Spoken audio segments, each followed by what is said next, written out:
And when we set up a separate self that's me, and the rest is out there, maybe that's the seeds of violence.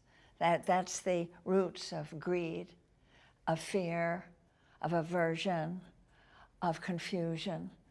So what I love in Buddhism and in systems science too, which I've in my life loved weaving them together, is that the self is just a metaphor. What you draw, it's where you draw the circle. I can decide that everything inside this bag of skin is Joanna, or within my family, or within my nation.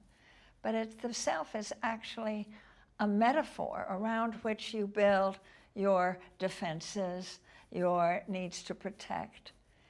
And what I love about deep ecology, and I know that so much of what you say, Michael, resonates in my deep ecological soul, is that we are invited to extend our self-interest as large as we want, and you extend it to include all of life. And I think that's the nature of this time. I think that is the exquisite challenge of this planetary crisis, is that we can choose to see that our basic identity is as a part of the earth. We're unique. There's nobody else like us. Each one is an individual.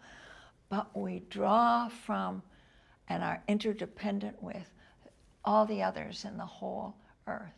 Mahavira pointed that out, and so did the Buddha. That was his main teaching. To accomplish this, is this the shift of consciousness that you sometimes allude to, the great turning, which is such a beautiful image? Yes, I think that that is one of the dimensions. There are action dimensions of protecting life, slowing down the destruction. But this shift of consciousness is to wake up to our basic inter-existence. Thich Nhat Hanh, the Zen master, calls it inter-being with all life. What distinguishes us, because there's life throughout, is that humans in Buddhist path can change the karma. We have a self-reflexive consciousness that makes choices, and now with the aid of terrific technology, we have a terrific impact on the earth. I think of two great rivers flowing together, converging, the spiritual religious traditions and propensities of our peoples and the scientific mind, and they're coming together. So this is a very exquisite time when there's not only the scientific and the religious, but this voice of the earth, this voice that's coming through forgotten voices,